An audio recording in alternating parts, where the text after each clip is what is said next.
NPEGEL जो इसकी full form है वो होगी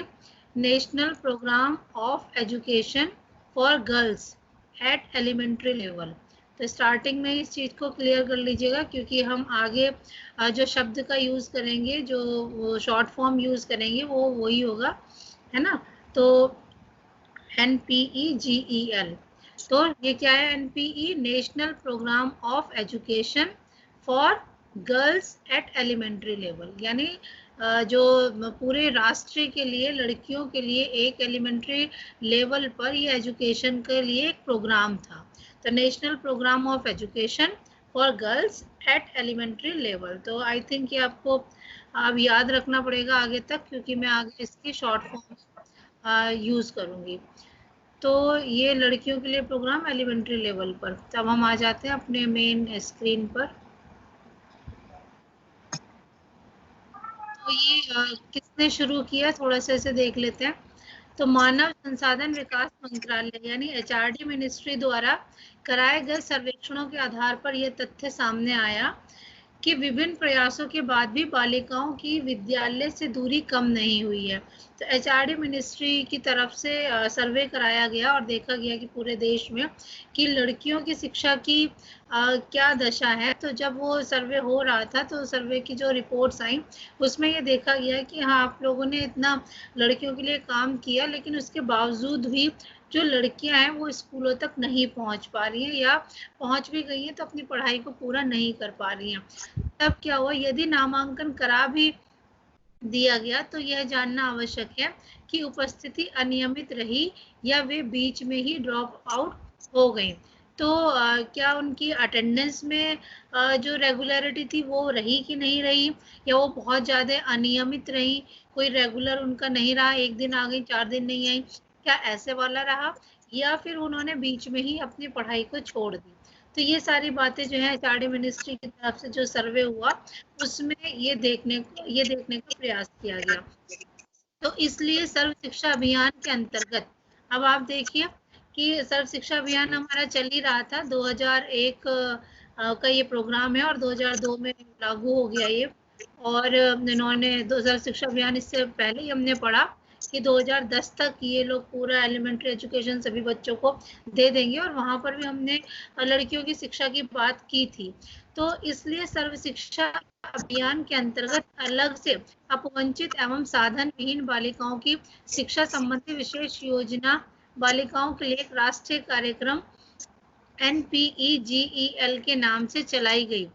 जिसमें बालिकाओं की शिक्षा संबंधी विशेष आवश्यकताओं के लिए अतिरिक्त सुविधाएं उपलब्ध कराने हेतु न्याय पंचायतवार योजना बनाकर उनकी उपस्थिति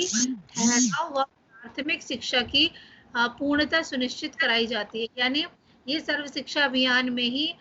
इस गर्ल्स एजुकेशन को और अच्छे से बनाने के लिए, और इसको और गर्ल्स एजुकेशन और जो भी डिप्राइव्ड स्टूडेंट्स हैं उन तक ये कार्यक्रम पहुंचे, इसके लिए ये NPEGEL के नाम से ये तभी से चलाई जा रही है। और इसमें क्या कहा, और ये किस स्तर पर चलाई जा रही है? न्याय पंचायतवार, यानी जो लोकल बॉडीज हैं उनके स्तर तक से लेकर और ये राष्ट्रीय स्तर तक कि हर राज्य में ये पहुंचे, हर जिले में ये पहुंचे, और फिर इस तरीके से पूरे राष्ट्र में हम लड़कियों के लिए एक अच्छा जो है प्लेटफॉर्म तैयार कर पाए, ताकि वो अपनी पहले प्राइमरी एजुकेशन जैसे इसमें लिखा कि प्राथमिक शिक्षा की पूर्णता सुनिश्चित कराई जाए, और उसके बाद वो जो है आगे एलिमेंट्री एजुकेशन कक्षा 8 तक की पढ़ाई को भी वो पूरी कर सके। तो यहाँ पर हमने 2-3 बातें देख ली कि ये जो सर्वे कराया गया था HRD मिनिस्ट्री के द्वारा, और उसमें ये पाया गया कि इतना काम होने के बावजूद भी जो लड़कियां हैं वो स्कूल तक नहीं पहुंच पा रही हैं। अगर पहुंच भी रही हैं तो उनकी अटेंडेंस रेगुलर नहीं है, और या कुछ लड़कियां ऐसी भी हैं जिन्होंने बीच में ही पढ़ाई को छोड़ दिया है। तो इसके लिए सर्व शिक्षा अभियान में ही एक के अंतर्गत अलग से एक जो डिप्राइव्ड लड़कियां हैं या जो बालिकाएं हैं जिनके पास साधन नहीं है, तो उनके लिए एक विशेष योजना बनाई गई जिसका नाम NPEGEL रखा गया। और इसमें ये कहा गया कि जो भी जरूरी सुविधाएं उनको चाहिए वो उन्हें पहुंचाई जाए, और ये न्याय पंचायत स्तर पर जो है उनकी उपस्थिति ठहराव कि भाई वो कितनी उपस्थित हो रही है, ये लोकल बॉडीज देखें, उनकी उपस्थिति देखें, उनका जो है ठहराव देखें कि वो स्टेबल हैं कि नहीं है, और प्राथमिक शिक्षा को पूरा किया जाए और बालिका शिक्षा व्यवस्था को सुदृढ़ करने का प्रयास किया जाता है। तो ये वाली बात हमने यहाँ तक की। अब इसके बाद देख लेते हैं इसकी आवश्यकता क्यों पड़ी। तो पहला पॉइंट इसका कहता है कि समुदाय को बालिकाओं की शिक्षा के प्रति संवेदनशील व जागरूक बनाने के लिए। तो हमने तो सारी सुविधाएं दे दी थी, देश समाज सारी चीजें दे ही रहा था, लेकिन जब तक देश की जनता जागरूक नहीं होगी, देश की जनता संवेदनशील नहीं होगी, तब तक वो किसी भी कार्यक्रम को लेकर बहुत ज्यादा उत्साहित नहीं हो पाएगी। तो इसीलिए जो ये NPEGEL था, तो इसका एक आवश्यकता इसलिए भी पड़ी इसको लाने की, क्योंकि समुदाय जो है बहुत ज्यादा संवेदनशील नहीं था बालिकाओं की शिक्षा को लेकर। तो एक बात ये हुई। दूसरी, प्राथमिक एवं उच्च माध्यमिक विद्यालयों के शिक्षकों को बालिका शिक्षा के उन्नयन व संवेदीकरण हेतु प्रशिक्षण प्रदान करना। तो यानी जो स्कूल के टीचर्स हैं, जो प्राइमरी और सीनियर प्राइमरी स्कूल के जो टीचर्स हैं, वो भी अपने आप को उन बालिका शिक्षाओं के लिए तैयार कर सकें और उनमें एक सेंसिटिविटी आ सके और वो अपने आप को अपडेट कर सके, इसके लिए भी उनको जो है प्रशिक्षण प्रदान करना जरूरी हो गया था, क्योंकि समाज में लड़कियां वैसे ही नहीं पढ़ पा रही थी। तो टीचर्स को ऐसी ट्रेनिंग दी जाने की जरूरत थी कि वो उनको भी कन्विंस कर पाए और उनके पेरेंट्स को भी कन्विंस कर पाए कि आप अपनी बेटी को भेजें स्कूल में और वो अच्छा पढ़ सकती है, और उनको मोटिवेट किया जा सके। तो टीचर्स की ट्रेनिंग को लेकर भी एक बात यहाँ पर रखी गई। फिर नामांकन एवं ठहराव में वृद्धि हेतु 3 से 6 वय वर्ग के बच्चों के लिए चाइल्ड केयर सेंटर को विद्यालय में स्थापित करना। एक उद्देश्य ये भी था कि लड़कियां जैसे 3 से 6 साल तक की, अभी तो जो हमने देखा था स्कूल रेडीनेस वाले प्रोग्राम में हमने देखा था कि उसमें क्या था कि 6 साल का बच्चा कक्षा 1 में आता था, लेकिन 3 साल का बच्चा सीखने समझने लायक हो जाता है। तो 3 साल से 6 साल तक की जो एक आयु है उसको, उसमें भी लड़कियों को ज्यादा से ज्यादा मौका दिया जाए, ताकि वो अगर 3 साल से ही की आयु से ही आना शुरू हो जाएंगी तो वो कहीं ना कहीं अपने आप को जो है स्कूल के अंदर एडजस्ट कर पाएंगी और उनमें एक पढ़ाई की तरफ जो है झुकाव होगा। तो यहाँ पर एक जो तीसरा पॉइंट इन्होंने दिया वो यही दिया कि नामांकन एवं ठहराव कि उनका एनरोलमेंट हो सके और वो रुक सके स्कूल के अंदर। इसमें वृद्धि हेतु 3 साल से 6 साल तक का जो ये आयु वर्ग है उसके बच्चों के लिए चाइल्ड केयर सेंटर को विद्यालय में स्थापित करना, ताकि पेरेंट्स भी और स्कूल मैनेजमेंट भी बिल्कुल श्योर हो सके कि हाँ हमने ये हमारे पास ये चाइल्ड केयर सेंटर्स हैं और अब हम इसमें लड़कियों को अपने यहाँ ले सकते हैं ताकि वो बच्चियाँ जो हैं आगे जाके पढ़ सकें। तो ये 3 उद्देश्य इसके मुख्य आवश्यकता महसूस की गई इसको NPEGEL को लाने के लिए। फिर तो क्या था ये नेशनल प्रोग्राम है ना, और national programme of education for girls at elementary level. तो ये वाली बात इसमें चल रही है। अब इसके उद्देश्य क्या थे? शिक्षा में लैंगिक अंतराल यानी जेंडर गैप को कम करना या दूर करना, कि जो लड़के और लड़कियों की शिक्षा में बहुत बड़ा गैप था कि लड़कियां बहुत कम जो है स्कूल जा पा रही थी, तो उसके गैप को कम करना इसका एक उद्देश्य था। और समस्त जनपदों की निम्न महिला साक्षरता दर वाली विकास खंड, यानी जहां पर ये देखा गया कि जितने भी जिले हैं और उन जिलों में कौन से वाले एरिया में कौन सा एरिया ऐसा है जहां पर महिलाओं की जो साक्षरता दर है। देखिए शिक्षा और साक्षर में अंतर होता है। साक्षर का मतलब सिर्फ और सिर्फ आपको अक्षर ज्ञान होता है और उसमें आप थोड़ा सा लिखना पढ़ना जान लेते हो, है ना। और लेकिन जो शिक्षा है, शिक्षा आपके ऑलराउंड डेवलपमेंट की बात करती है। तो फिर भी इन्होंने कहा कि ये जितना भी देखा जाता है वो साक्षरता को ही देखा जाता है कि एटलीस्ट हमारे भारत में जो लोग हैं वो इतना साक्षर तो बनी जाए। और अभी भी 75% का ही डाटा था 2011 के उसमें आई थिंक। तो अभी भी हम जो है 75% लोग ही भारत के साक्षर हो पाए हैं और अभी इसमें प्रयासरत हैं। तो ये देखा जाता है कि उस एरिया में कितनी कौन सा एरिया ऐसा है जहाँ पर महिलाओं का साक्षरता दर जो है वो बहुत कम है। और न्याय पंचायत स्तर पर भी ये देखा जाता है। और फिर उसके बाद क्या किया गया कि न्याय पंचायत स्तर पर एक विद्यालय को मॉडल क्लस्टर स्कूल के रूप में विकसित किया जाएगा। इन्होंने क्या किया कि एक ऐसा स्कूल जिसका नाम रखा गया मॉडल क्लस्टर स्कूल। क्लस्टर क्या होता है कि एक बहुत बड़े एरिया को कवर करते हुए वहां पर एक कोई भी मॉडल स्कूल उन्होंने रखा ताकि उस क्लस्टर के अंदर, उस दायरे के अंदर जितने भी स्कूल्स आते हैं उन सब के लिए ये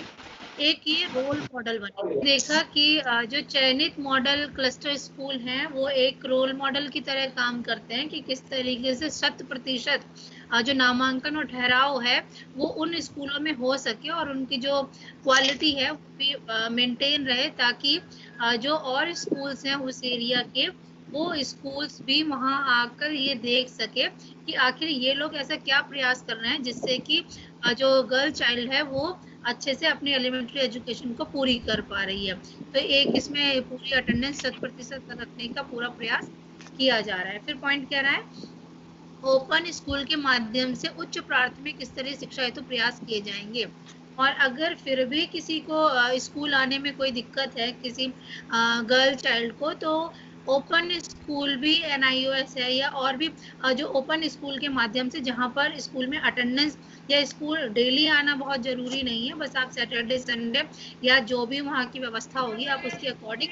लड़कियों जो है वहाँ पर स्कूल में भेज सकते हैं ताकि वो अपनी एजुकेशन को पूरी अपने हायर प्राइमरी जो एजुकेशन है उसको पूरी कर सके। तो ये ओपन स्कूल का भी उन्होंने एक बात रखी। फिर शाला त्यागी यानी जो बच्चे स्कूल छोड़ देते हैं उन बच्चों को, विशेषकर बालिकाओं को, अगर किन्हीं लड़कियों ने किसी वजह से अपनी एजुकेशन को छोड़ दी है तो उनमें क्या किया जाए कि ग्रीष्मकालीन शिविर यानी जो आपके जो कैंप लगते हैं, समर कैंप्स जो लगते हैं, उनके माध्यम से शिक्षा की मुख्य धारा में उन्हें पुनः जोड़ देना। देखिए ये NPGEL में बहुत सारे जो काम किए गए वो बहुत, ये आपने देखा कि एक क्लस्टर स्कूल की बात इन्होंने करी और फिर ओपन स्कूल का भी इन्होंने एक ऑप्शन दे दिया। और फिर जो लड़कियां छोड़ देती हैं उनके लिए जो है समर कैंप स्कूल्स की भी इन्होंने बात की, ताकि उनको फिर समर में उनको जितनी भी उनकी पढ़ाई छूट गई होगी उतना पढ़ाने के बाद फिर जैसे ही स्कूल ओपन होते हैं जुलाई में, तो वो बच्चियां जो हैं वो दोबारा से अपने नई कक्षा में प्रवेश ले सकती हैं। तो इतने सारे जो प्रयास हैं ये करने के उद्देश्य से ये NPGEL का प्रोग्राम रखा गया। छात्राओं के मूल्यांकन के पश्चात जब आप उनको इवेलुएट करते हैं तो इवेलुएशन के बाद आप ये देख लेते हैं कि कौन सी लड़की या लड़का, जैसे मोस्टली हम लड़कियों की बात कर रहे हैं यहाँ पर, तो कौन सा बच्चा जो है वो गणित में वीक है या इंग्लिश में वीक है या साइंस के सब्जेक्ट्स में वीक है, तो उन बच्चों को आइडेंटिफाई करके आप उनके लिए रेमेडियल कैंप का संचालन कर सकते हैं या आप उन्हें गाइड कर सकते हैं। अगर मैथ्स में है तो मैथ्स के टीचर इंतजाम करें, इंग्लिश और विज्ञान, इस तरीके से आप उन सब्जेक्ट्स को पर्टिकुलरली देखकर और आप उनके लिए रेमेडियल टीचिंग का काम जो है वो देख सकते हैं। फिर बालिकाओं के उच्च प्राथमिक स्तर पर कार्यानुभव शिक्षा प्रदान करना, जो भी वर्क एक्सपीरियंस है, लर्निंग बाय डूइंग है, करके सीखने वाली जो बातें हैं, जैसे लड़कियों को सिलाई कढ़ाई से संबंधित बात है या कुकिंग से संबंधित बात है, गृह विज्ञान से संबंधित बात है, आर्ट एंड पेंटिंग से संबंधित बात है, तो कोई भी ऐसा कार्य अनुभव जो कि सिर्फ किताबी ज्ञान से ही आप नहीं सीख सकते बल्कि आपको वो करके ही सीखना पड़ेगा। तो ऐसे कार्य अनुभव प्रदान करने के लिए भी जो है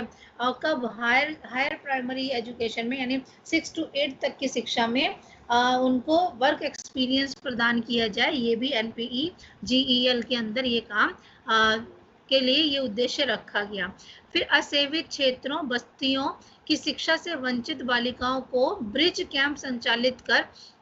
शिक्षित करना। तो ये ऐसी जो वो हैं बस्तियां हैं या ऐसे क्षेत्र हैं जहाँ पर शिक्षा लड़कियों की, जो जैसे लड़के तो कहीं पर भी जा सकते थे लेकिन लड़कियां नहीं जा सकती थी, तो लड़कियां अगर ऐसे क्षेत्र में हैं जहाँ तक शिक्षा नहीं पहुंची है तो उनको एक ब्रिज कोर्स के थ्रू जो है वो जो एक गैप है उन बच्चों में और एक एजुकेशन में, उन दोनों के बीच में एक ब्रिज कैंप लगाकर जो है इस तरीके से बच्चों को, उन बच्चियों को शिक्षित करने का भी एक उद्देश्य इसके साथ रखा गया। तो ये ब्रिज कैंप कोर्स की भी बात आप कर सकते हैं। अब इसके क्षेत्र क्या क्या हैं,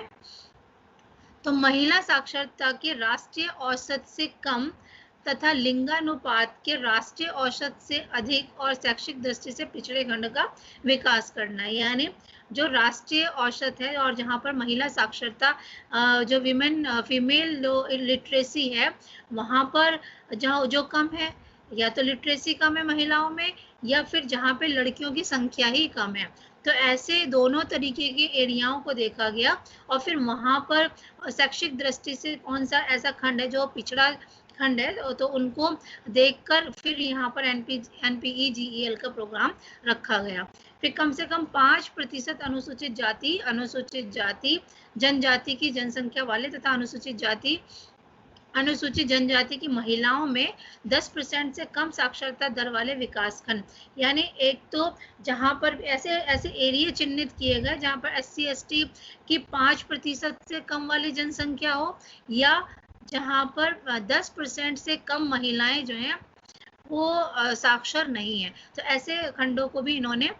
चिन्हित किया ताकि NPEGEL का प्रोग्राम लागू किया जाए। चयनित शहरी मलिन बस्तियां, जो भी मलिन बस्तियां हैं जहाँ पर कि बहुत ही गरीब और जहाँ तक जिन बस्तियों में बहुत ज़्यादा सुविधाएं नहीं होती हैं, तो ऐसे शहर की जो मलिन बस्तियां हैं उन तक भी, शहर बहुत बड़ा होता है, अभी भी आप जो पुरानी दिल्ली में चले जाइए या कहीं पर भी, वैसे जब देश दुनिया में दिल्ली दिखाई जाती है तो बहुत खूबसूरत दिल्ली दिखाई जाती है, लेकिन पुरानी दिल्ली और बहुत सारे ऐसे एरिया हैं जहाँ पर आप देखेंगे तो ऐसी वैसी बस्तियां हैं कि आपको सांस लेना भी मुश्किल हो जाएगा। तो इस तरीके के जो बड़े बड़े शहर हैं तो उनमें भी जो ऐसी बस्तियां हैं जहाँ पर इस तरीके की प्रॉब्लम है तो आप उनको भी चिन्हित कर सकते हैं। तो ये सारे एरिया हैं जहाँ पर ये कार्यक्रम लागू कराने की बात की गई। अब इसके घटक कौन कौन से हैं, इसके कंपोनेंट्स कौन कौन से हैं NPEGEL के, तो प्रत्येक न्याय पंचायत में आदर्श क्लस्टर विद्यालय, यानी एक तो आप ऐसा न्याय पंचायत एरिया देखेंगे और उसमें एक आइडियल जो क्लस्टर स्कूल है वो स्थापित करेंगे, वो होना चाहिए। एक ये घटक है इसका, ये कंपोनेंट है। NPEGEL की अगर आप बात करेंगे तो एक क्लस्टर स्कूल जो है न्याय पंचायत स्तर पर वो होना चाहिए। और SC ST और जो पिछड़े वर्ग हैं या अल्पसंख्यक हैं, जो भी माइनॉरिटी की बालिकाएं हैं, उनके अगर अधिक घनत्व का क्षेत्र है, अगर कोई बहुत ही ऐसी जनसंख्या वाला क्षेत्र है तो वहां पर भी आपको ये विद्यालय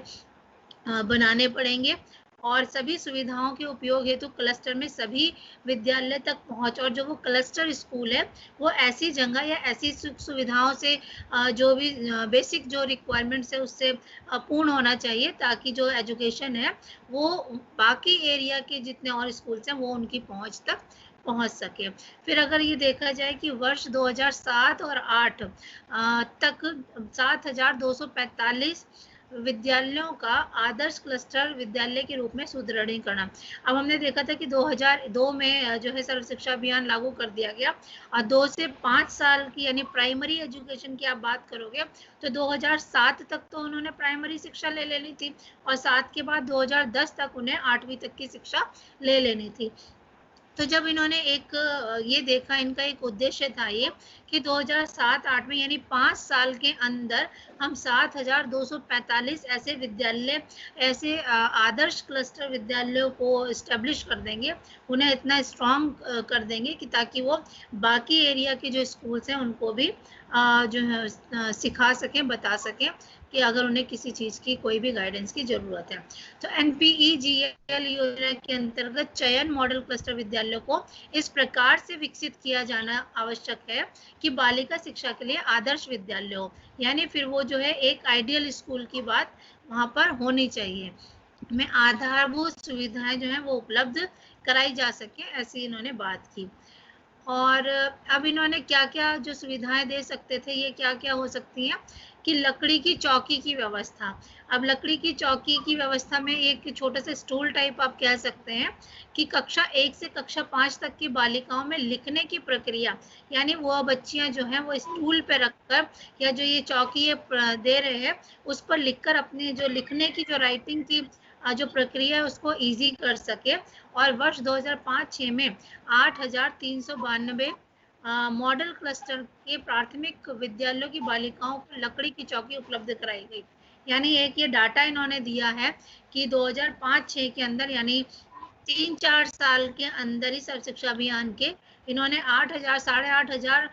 जो मॉडल क्लस्टर स्कूल्स हैं उन सभी को जो ये लकड़ी की चौकी थी, जो स्टूल टाइप था जिसमें कि बच्चे लड़कियां जो है राइटिंग अपनी अच्छी कर सकती हैं, लिख सकती हैं इस पर, तो इस चीज़ को इन्होंने देखकर बात की। फिर पुस्तकालयों की स्थापना, क्योंकि ये मॉडल क्लस्टर स्कूल की बात कर रहे हैं तो यहाँ पर जो है लाइब्रेरी होना बहुत ज़रूरी है। तो बालिकाओं में पढ़ने की कुशलता विकसित करने के लिए national book trust of India के सहयोग से क्लस्टर विद्यालयों में पुस्तकालय स्थापित किए गए, यानी जो लाइब्रेरीज हैं वहाँ पर ये बुक्स को कैसे लड़कियों के लिए अरेंज करें ताकि लड़कियां जो हैं वहाँ से बुक्स को इशू कराएं और पढ़ सकें। और पुस्तकालय की पुस्तकों का जो क्रय है, जो खरीदी जाएंगी जो बुक्स हैं, वो ग्राम शिक्षा समितियों के माध्यम से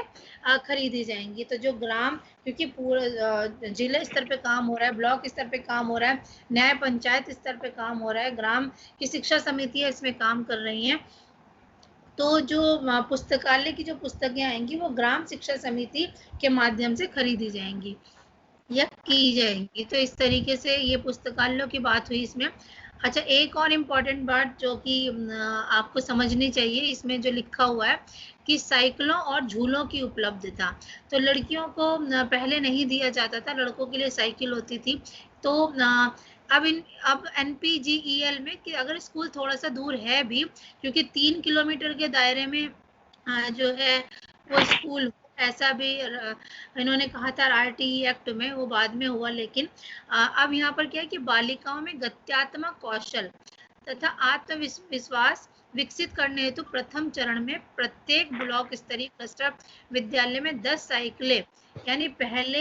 जो चरण था, ये 2-3 चरण में पूरी हुई होंगी ये बातें, तो जो पहला चरण था तो उसमें प्रत्येक जो ब्लॉक स्तर पर जो क्लस्टर स्कूल है, क्योंकि वो एक मॉडल स्कूल है, तो वहाँ पर 10 साइकिलें, और लड़कियां भले ही 150 हो वहाँ पर, लेकिन जो साइकिल है वो 10 की ही प्रबंध किया गया। और उन 10 साइकिलों से बारी बारी से लड़कियों को सीखने का मौका दिया गया उन्हें, कि ताकि लड़कियां जो कोऑर्डिनेशन है, जो डायनामिक स्किल्स हैं जो उनकी, उसको वो कर सकें। और द्वितीय चरण में प्रत्येक क्लस्टर विद्यालय में साइकिलें उपलब्ध कराई गई, यानी जितने 8,000 8,500 जो स्कूल थे उन सारे स्कूल्स के अंदर जो है साइकिलें जो दे दी गई। और क्यों दे दी गई? ताकि लड़कियां जो है साइकिल चलाना सीखें, और अगर स्कूल दूर है तो वो साइकिल के द्वारा वहां तक पहुंच सके और उनमें का आत्मविश्वास आ सके, और वो किसी के लिए किसी पर आश्रित ना हो सके, फिर जिससे विद्यालय की प्रत्येक बालिका में साइकिलिंग कौशल विकसित हो जाए। तो ये प्रश्न कभी पूछा भी जा सकता है। और अभी आपने देखा कि कल ही जो कि न्यूज़ में था कि 69,000 वाली जो वैकेंसी है वो उसके ऊपर निर्णय ले लिया गया है। तो आपके 3 महीने के अंदर उसमें कहा है कि इन लोगों को नियुक्ति या जो भी प्रक्रिया वो शुरू की जाए आगे। फिर निःशुल्क यूनिफॉर्म की बात इन्होंने कही कि चयनित 680 विकास खंडों तथा शहरी मलिन बस्तियों में स्थापित प्राथमिक विद्यालयों की बालिकाओं को प्रति वर्ष यूनिफॉर्म का निःशुल्क वितरण कराया जाता है, जिससे बस्ती की कमी बालिकाओं के विद्यालय में ठहराव में बाधक ना बने। अब इनमें बस ये समझने की बात है कि जो फ्री यूनिफॉर्म है वो भी दिए जा सके, क्योंकि होता ये है कि अगर बच्चे जो है यूनिफॉर्म में नहीं आते, जो है एक बहुत बड़ा रोल प्ले करती है एक यूनिफॉर्मिटी लाने के लिए, क्योंकि बहुत बच्चे अच्छे कपड़े पहन सकते हैं रोज रोज, लेकिन जो गरीब बच्चे हैं वो रोज रोज नए कपड़े नहीं पहन सकते, इसलिए यूनिफॉर्म का होना बहुत जरूरी था। तो उन लड़कियों में, मलिन बस्तियों की बच्चियों में कोई ऐसी हीन भावना ना आ जाए, कि इसलिए उनको यूनिफॉर्म जो है जितनी जल्दी वो दे सके इतनी जल्दी इन्होंने प्रयास किया। और ये एक डाटा है कि किस तरीके, ताकि उनके जो वो किसी भी रीति से वो बाधक ना बन सके और वो यूनिफॉर्म के साथ विद्यालय आ पाए। फिर निशुल्क बैंक वितरण। अब ये क्या है कि बालिकाओं को अतिरिक्त प्रोत्साहन के रूप में गत 2 वर्षों से स्कूल बैग, ये बैग है, ये गलत टाइप हुआ है, तो जो बैग है वो भी दिया जाना, ताकि उनकी जो किताबें हैं किताबें भी वो बैग में रख सकें और बुक्स भी निःशुल्क ही हैं। और तो इस तरीके से उनको जो है स्कूल बैग भी निःशुल्क उपलब्ध कराया जाए। और बहुउद्देशीय कक्षों का निर्माण, जो मल्टीपर्पज जो क्लासरूम्स हैं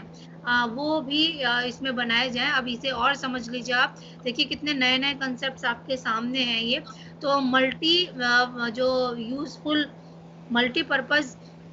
कक्ष क्या होते हैं आपको ये पता होना चाहिए। तो विद्यालय में संरचनात्मक विकास, आवासीय सुविधाएं, बालिका शौचालय, जल की उपलब्धता, विद्युतीकरण, किचन सुविधा आदि से विकास के लिए ग्राम शिक्षा समितियों के माध्यम से अतिरिक्त कक्षों का निर्माण कराया गया। तो पहले हमने ऑपरेशन ब्लैक बोर्ड में देखा गया था कि सिर्फ